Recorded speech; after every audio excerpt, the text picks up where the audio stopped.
राजऋषि शांतनु का गंगा से विवाह और उनके पुत्र भीष्म का युवराज होना। वैशंपायन जी कहते हैं, जन्मेजय, इक्ष्वाकु वंश में महाभीष नाम के एक राजा थे। वे बड़े सत्यनिष्ठ एवं सच्चे वीर थे। उन्होंने बड़े-बड़े अश्वमेध और राजसूय यज्ञ करके स्वर्ग प्राप्त किया। एक दिन बहुत से देवता और राजऋषि, जिनमें महाभीष भी थे, ब्रह्मा जी की सेवा में उपस्थित थे।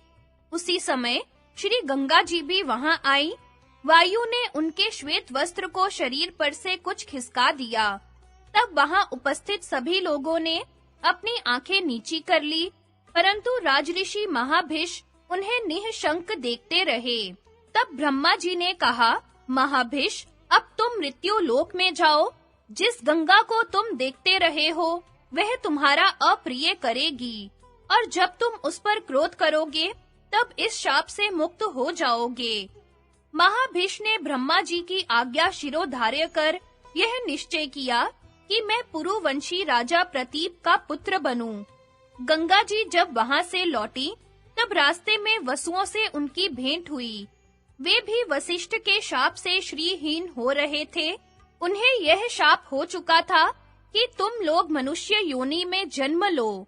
गंगा जी ने उनसे बातचीत करने के बाद यह स्वीकार कर लिया कि मैं तुम लोगों को अपने गर्भ में धारण करूंगी और तत्काल मनुष्य योनि से मुक्त कर दूंगी। उन 8 वसुओं ने भी अपने-अपने अष्टमांश से एक पुत्र मर्त्य लोक में छोड़ देने की प्रतिज्ञा की और यह भी कह दिया कि वह अपुत्र रहेगा। इधर पुरुवंश के राजा प्रतीप अपनी पत्नी के साथ गंगा द्वार पर तपस्या कर रहे थे। एक दिन भगवती गंगा मनोहर मूर्ति धारण करके उनके पास आई। बातचीत होने के बाद यह निश्चय हुआ कि वे राजा प्रतीप के भावी पुत्र की पत्नी बने। गंगा जी ने प्रतीप की बात स्वीकार कर ली और राजा प्रतीप ने अपनी पत्नी के सहित पुत्र प्राप्ति के लिए बड़ी तपस्या की। वृद्धावस्था में उनके यहाँ महाभीष ने पुत्र रूप में जन्म लिया। उस समय राजा प्रतीप शांत हो रहे थे अथवा उनका वंश शांत हो रहा था। ऐसी अवस्था में संतान होने के कारण उसका नाम शांतनु पड़ा। जब शांतनु जवान हुए, तब पिता ने उनसे कहा कि तुम्हारे पास एक दिव्य स्त्री पुत्र की अभिलाषा से आवेगी। तुम उसकी कोई जांच पड़ताल मत करना। वह जो कुछ करे, उससे कुछ कहना मत। ऐसा कहकर उन्होंने अपने पुत्र शांतनु को राजगद्दी पर बैठाया और स्वयं वन में चले गए। एक बार राजऋषि शांतनु शिकार खेलते-खेलते गंगा तट पर जा पहुँचे। उन्होंने वहां एक परम सुंदरी स्त्री देखी। वह दूसरी लक्ष्मी के समान जान पड़ती थी। उसकी रूप संपत्ति देखकर शांतनु विस्मित हो गए। सारे शरीर में रोमांच हो आया। उस दिव्य स्त्री के मन में भी उनके प्रति प्रेम उमड़ आया। शांतनु ने उसका परिचय पूछते हुए याचना की कि तुम मुझे पति रूप में स्वीकार कर लो। देवी ने कहा, राजन, मुझे आपकी रानी होना स्वीकार है। शर्त यह है कि मैं अच्छा बुरा जो कुछ करूं, आप मुझे रोकिएगा नहीं, कुछ कहिएगा भी मत। जब तक आप मेरी यह शर्त पूरी करेंगे, तब तक मैं आपके पास रहूंगी। जिस दिन आप मुझे रोकेंगे या कड़ी बात कहेंगे, उसी दिन मैं आपको छोड़कर चली जाऊंगी। राजा ने उसकी बात स्वीकार कर ली। गंगा देवी को बड़ी प्रसन्नता हुई। राजा ने भी कुछ पूछताछ नहीं की। राजऋषि शांतनु गंगा जी के शील, सदाचार, रूप, सौंदर्य, उदारता आदि सद्गुण और सेवा से बहुत ही आनंदित हुए। वे गंगा देवी के साथ इस प्रकार आसक्त हो गए कि उन्हें बहुत से वर्ष बीत जाने का पता तक न चला। अब तक गंगा जी के गर्भ से 7 पुत्र उत्पन्न हो चुके थे, परंतु ज्यों ही पुत्र होता, त्यों ही गंगा जी, मैं तेरी प्रसन्नता का कार्य करती हूँ, ऐसा कहकर उसे गंगा की धारा में डाल देती थी। राजा शांतनु को यह बात बहुत अप्रिय मालूम होती, परंतु वे इस भय से कुछ बोलते नहीं कि कहीं यह मुझे छोड़कर चली न जाए। 7 पुत्रों की यही गति हुई।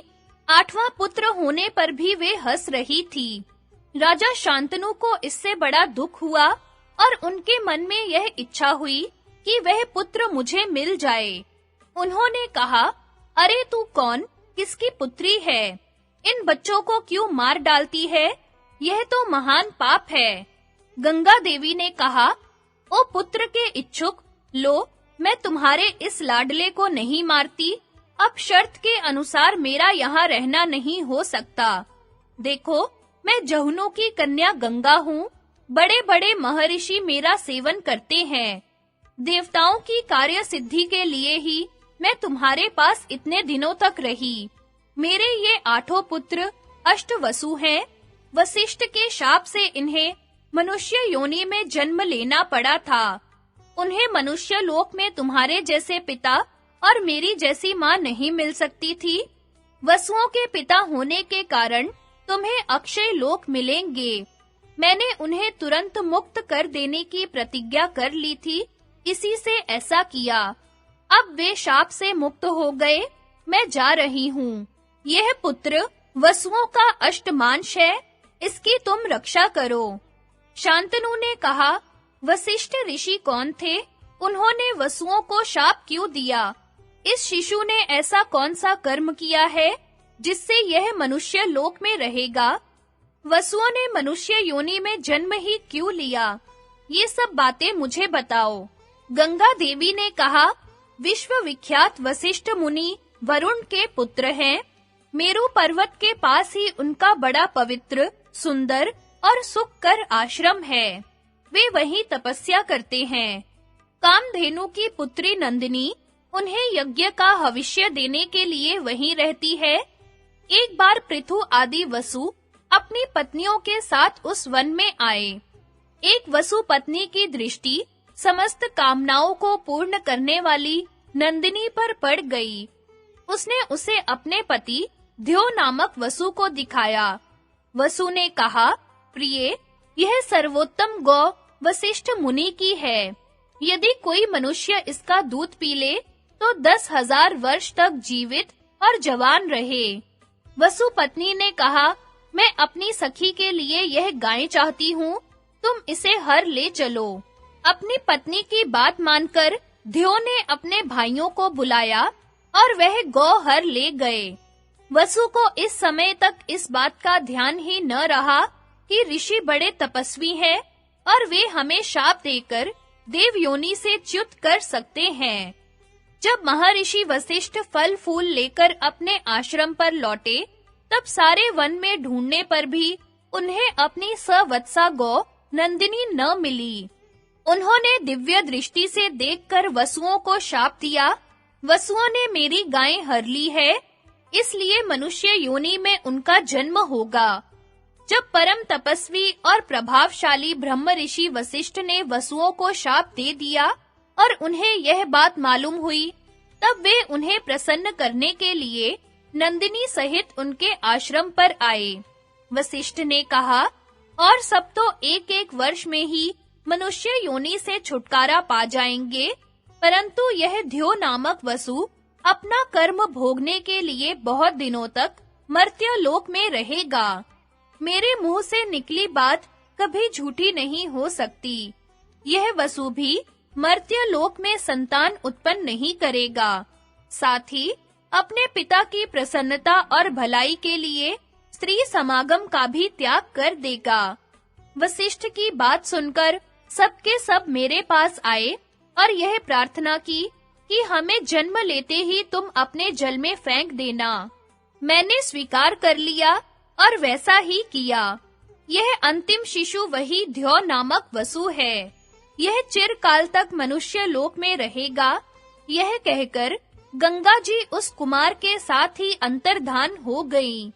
जन्मेजय, राजा शांतनु बड़े मेधावी, धर्मात्मा और सत्यनिष्ठ थे। बड़े-बड़े देवर्षि और राजऋषि उनका सत्कार करते थे। इंद्रिय निग्रह, दान, क्षमा, ज्ञान, संकोच, धैर्य और तेज उनमें स्वाभाविक रूप से विद्यमान थे। वे धर्म नीति तथा अर्थ नीति में निपुण थे। वे केवल भरत वंश के ही नहीं, सारी प्रजा के एकमात्र रक्षक थे। उनका चरित्र देखकर सब लोगों ने यही निश्चय किया कि काम और अर्थ से बढ़कर धर्म ही है। उन दिनों धार्मिकता में सबसे बढ़ चढ़कर वे ही थे। प्रजा का शोक, भय और बाधा मिट गई थी। सब सुख की नींद सोते और जागते। उनके तेजस्वी शासन से प्रभावित होकर दूसरे सामंत राजा भी यज्ञ दान आदि में तत्पर रहते थे। वर्णाश्रम धर्म की उत्तरोत्तर वृद्धि होने लगी। क्षत्रिय ब्राह्मणों की सेवा करते, वैश्य क्षत्रियों के अनुगामी रहते और शूद्र ब्राह्मण क्षत्रियों तथा वैश्यों की प्रेम से सेवा करते। उनकी राजधानी थी हस्तिनापुर। वहीं से वे सारी पृथ्वी का शासन करते थे। उनके राजत्व काल में पशु, शूकर, हरिण और पक्षियों तक को कोई नहीं मार सकता था। उनके राज्य में ब्राह्मणों की प्रधानता थी और वे स्वयं बड़ी विनय के साथ राग और द्वेष से रहित होकर प्रजा का पालन शासन करते थे। देवता, ऋषि और पितरों के यज्ञ के लिए उद्योग होता रहता था। राजा शांतनु दुखी, अनाथ और पशु पक्षी सभी प्राणियों की रक्षा करते थे। उस समय सबकी वाणी सत्य के आश्रित थी और सबका मन दान के लिए उत्साहित था। 36 वर्ष तक पूर्ण ब्रह्मचर्य का निर्वाह करते हुए राजा ने वनवासी जैसा जीवन व्यतीत किया। एक दिन राजा शांतनु गंगा नदी के तट पर विचर रहे थे। उन्होंने देखा कि गंगा जी में बहुत थोड़ा जल रह गया है। वे बड़े विस्मित और चिंतित हुए कि आज देव नदी गंगा बह क्यों नहीं रही है। आगे बढ़कर उन्होंने खोज की।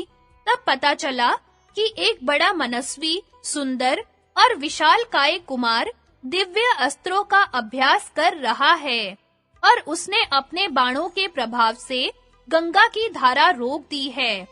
यह अलौकिक कर्म देखकर वे अत्यंत विस्मित हो गए। उन्होंने अपने पुत्र को पैदा होने के समय ही देखा था, इसलिए पहचान नहीं सके। उस कुमार ने राजऋषि शांतनु को माया से मोहित कर दिया और स्वयं अंतर्धान हो गया।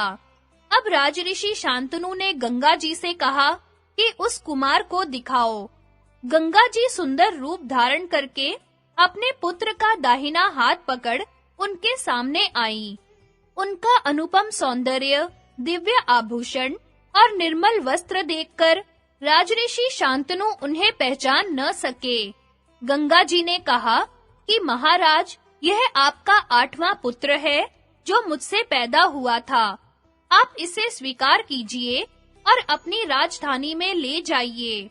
इसने वशिष्ठ ऋषि से सांगोपांग वेदों का अध्ययन कर लिया है। अस्त्रों का अभ्यास पूरा हो चुका है। यह श्रेष्ठ धनुर्धर युद्ध में देवराज इंद्र के समान है। देवता और असुर सभी इसका सम्मान करते हैं। दैत्य गुरु शुक्राचार्य और देव गुरु बृहस्पति जो कुछ जानते हैं वह सब इसे मालूम है। स्वयं भगवान परशुराम को जिन शस्त्रों का ज्ञान है उन्हें भी यह जानता है। आप इस धर्मार्थ निपुण धनुर्धर वीर को अपनी राजधानी में ले जाइए। मैं इसे सौंप रही हूँ। राजऋषि शांतनु अपने पुत्र को राजधानी में लाकर बहुत सुखी हुए और शीघ्र ही उसे युवराज पद पर अभिषिक्त कर दिया। गंगा नंदन देवव्रत ने अपने शील और सदाचार से सारे देश को प्रसन्न कर लिया। इस प्रकार बड़े आनंद से 4 वर्ष और बीत गए।